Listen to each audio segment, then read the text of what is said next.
Michigan State team is very good. They lost to Oregon. They played very well that game. They looked really impressive. They were winning that game for the majority of almost the whole first half and into majority of the third quarter. I think even Notre Dame would get in above them, one-loss team. There's a lot of good one-loss teams right now, especially in the SEC. Now, we saw your Georgia Bulldogs lose today, but there's certainly a lot of good one-loss teams in the SEC. Now, some of those will drop. I think the SEC will definitely get 2 teams. I think Florida State is probably going to run the table and get in, and I think that either a Big 12 or a Big 10 one-loss team will get in, provided the Big 10 team is Michigan State and not Ohio State. All right, that's fair. Just to round off the scores for you, Florida State looked like they would get upset by number 25 Louisville, but they stay at number 2. They won 42-31 on Thursday. Then we had Duke winning in double overtime over Pittsburgh, 51-48. Duke is number 24, by the way. Now, number 23, East Carolina, got upset by Temple today, 20-10. That was actually a pretty good game. And I think that was the first win over a ranked opponent for a very long time for Temple. So great win for them. Number 18, Oklahoma rolled over Iowa State 59-14. Then we have number 15, Nebraska over Purdue 35-14. Then number 13, Baylor over Kansas 60-14.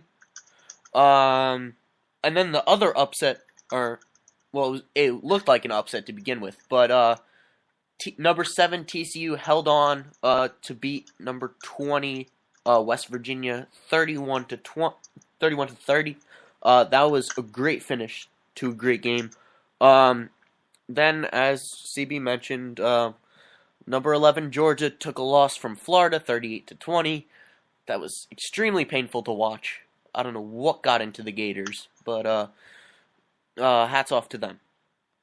Right now we have number 16 Ohio State beating Illinois 16-0. Like we said, we have Ole Miss over Auburn 17-14 at halftime. Arkansas is up 10-7 on number 1 Mississippi State at halftime. So we'll keep our eye on that. Number 5 Oregon over Stanford 24-6 in the second quarter. Kansas State over Oklahoma State 14-7 in the first quarter. Notre Dame over Navy 14-7 in the second quarter. And then later tonight we have number 12 Arizona versus number 22 UCLA at 10:30. And number 17 Utah at number 14 Arizona State at 11. So we'll update you on the scores later on in the night. But without further ado, we're going to move on to the hometown roundup. So CB's going to start us off with Rutgers today. Or is he? Sorry about that, Nick. Rutgers, they played Wisconsin today, and their quarterback, Gary Noble, was going into it with banged up, and he really struggled. Rutgers lost big 37-0 to Wisconsin, the third straight route. They lost to Nebraska and Ohio State the past 2 weeks. All right. And before we move on with the hometown roundup, just another question. I'm going to give it to the Penn State guy. Speaking of the Big Ten, after today's antics and the close game and the fact that from now on they will play every year since Maryland is in the Big Ten, will Maryland and Penn State become true rivals? I think they can. James Franklin is big in that area for recruiting in Maryland, and Penn State always has been. And I think the fact that they're close in proximity and this incident certainly can spark that even further. There's certainly a lot of factors that makes them good rivals. They're going to be playing every year. They're close to each other. This incident certainly helps. And it's just going to add to the hatred, especially with Penn State trying to go into Maryland territory to get a lot of their players. I think they definitely can become true rivals. Now, it's going to have to be quality. Penn State's certainly on a down year this year with all the recruiting sanctions they had put on them from Jerry Sandusky's scandal. They're thin at the line positions and stuff like that, so they're not as good. But Penn State is likely going to be able to rebound from their down struggle in the last couple of years. While Maryland's never really been a powerhouse football team, it's going to be interesting to see if Maryland's going to be good enough for Penn State to be able to consider this a true rivalry. For the next couple of years, though, it's certainly going to be a strong rivalry because Penn State's not going to be completely rebounded from from the scandal.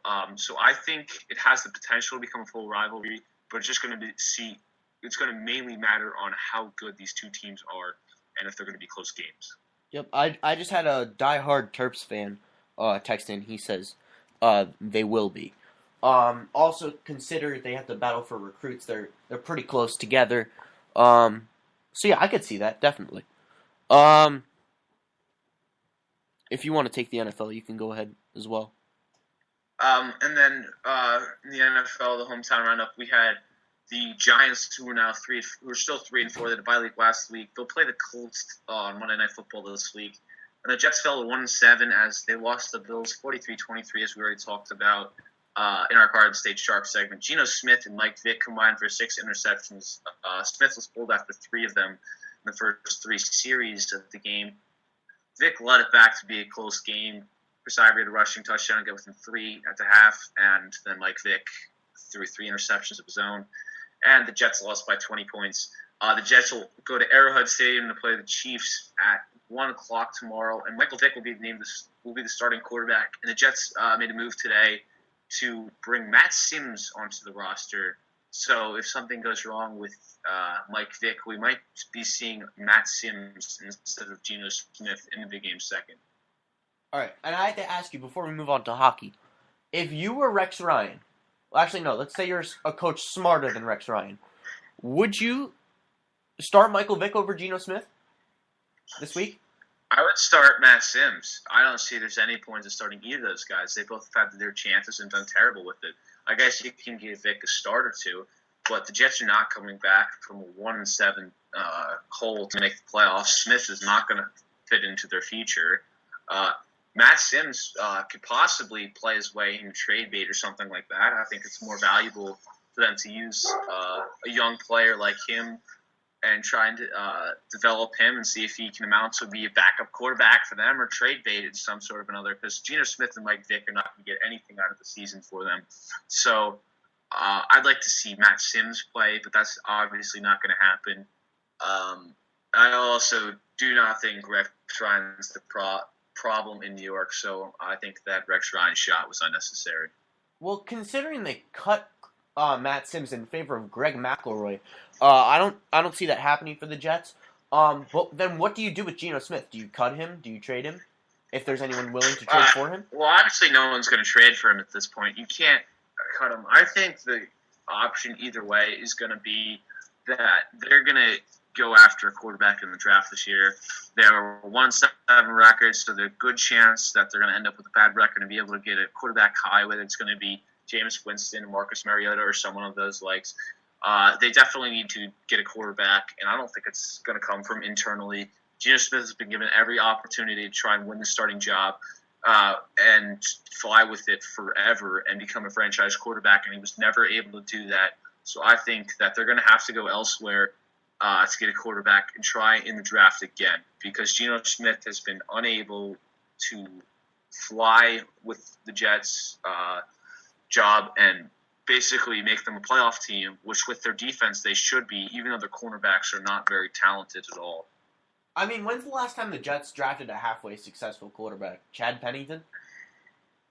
You would have to say it would be Chad Pennington. Yeah, he had that's a rough. decent career. That's really rough. And before that, I don't even think I can name one. Because they didn't draft Testaverde. You want to go back to Joe Namath? You might have to. I think you do. All right, so enough Jets talk. They're the hypothetical second place in the NFC South. They're last place in the actual AFC East. But now into hockey. Talking about CB's Devils. They're 5-3-2. They won in Ottawa in overtime, 3-2 Saturday. But then, what happened on Tuesday, CB? They lost to the Penguins. They Very lost to my badly. Penguins, and the score was 8-3. The Devils were so sure they were going to win. They scored in the first 9 seconds. They went up 3-1, and then the Penguins scored 7 unanswered goals. They ended up pulling Corey Schneider. I think it was towards the end of the second period or beginning of the third. Great game. Great win for the Penguins. Then the Devils, they beat the Jets in a shootout on Thursday. This was the first shootout win for the Devils in, I think it was something crazy, like 600 days. They lost their last 18 shootouts, including all of last year. Jacob Josephson had the lone goal for the Jets in that shootout, so it was definitely a much-needed confidence booster because if you think about it, if they won a few of those shootouts last year, they could have been a playoff team. Yeah, keep dreaming, CB. But anyway, Devils, I actually have to check up. They're playing the Blue Jackets tonight. CB, you have a score on that one? No? Alright. I'll actually have to look that one up. But Tuesday they play at home versus the Blues. They play at the Blues. Devils are down 2-1 in the third period right now. Okay. How much time's left? 16:50. Okay. I think. So basically, they basically have most of the third period left. Down 2-1. Versus the Blues on Tuesday. At Prudential. At the Blues on Thursday, and then at the Red Wings on Friday. So see if the Devils can get the record up. The Rangers are 5-4. They lost in Montreal 3-1 on Saturday. They beat the Wild 5-4 on Monday, and then didn't play the rest of the week. So nice week of rest for the Rangers. Right now they're headed into the third period with the Jets, tied 0-0. This is at MSG. They're playing the Blues at MSG on Monday versus the Red Wings on Wednesday, and then in Toronto at the Maple Leafs on Saturday. No real streaks right now. But the Islanders, they beat the Stars 7-5 last Saturday. They lost to the Jets 4-3 on Tuesday, and lost in Colorado to the Avalanche 5-0 on Thursday. They're playing the Sharks right now. Oh, no, not till 10:30. My bad. They're playing the Sharks at 10:30. That's in San Jose. They play at the Ducks Wednesday, at the Kings Thursday, and at the Coyotes Saturday. Now on to basketball. The Knicks are 1-1 starting off the season. They lost to the Bulls. Congrats to you, CB. At MSG, 104-80 on Wednesday. The Knicks, surprisingly, they did beat the Cavs in Cleveland on Thursday, 95-90. That was shocking to me. This week, they play the Hornets tomorrow. They play the Wizards on Tuesday. They're in Detroit to play the Pistons on Thursday. In Brooklyn for the Nets on Friday. And they play in Atlanta for the Hawks on Saturday. As for the Nets, they're 0-1. They lost in Boston to the Celtics 121-105 on Wednesday. Now, they're at the Pistons tonight. Look to get you a score update on that one. They're playing the Thunder at the Barclays on Monday. They play the Timberwolves on Wednesday and the Knicks on Friday. So yeah, pretty busy for the Nets this week. Check up the Nets. The Nets are up 65-53 in Detroit right now. In the third quarter. 9:30 left in the third quarter. All right. So as for the Homer statement of the week, I'll take this on behalf of my Pittsburgh Penguins. Destroyed the Devils 8-3. That was on Tuesday. Then they took it to the Kings. That was on Thursday. Shut them out 3-0. They're up 3-0 on. I don't even know who they're playing. Right? They're up 3-0 on the Sabres. Blake Como and Patrick Hornquist chipping in with goals. And Chris Kunitz. Patrick Hornquist is having a phenomenal year. But Crosby's going to come up with the MVP this year. No doubt about it. So without further ado, the Jersey Boys Sports Talk 2014 NBA preview. Sorry, Snowball, you can't be a part of it. We already skipped 1 week. We kind of cheated because the season has already started. We're starting this about 3 games into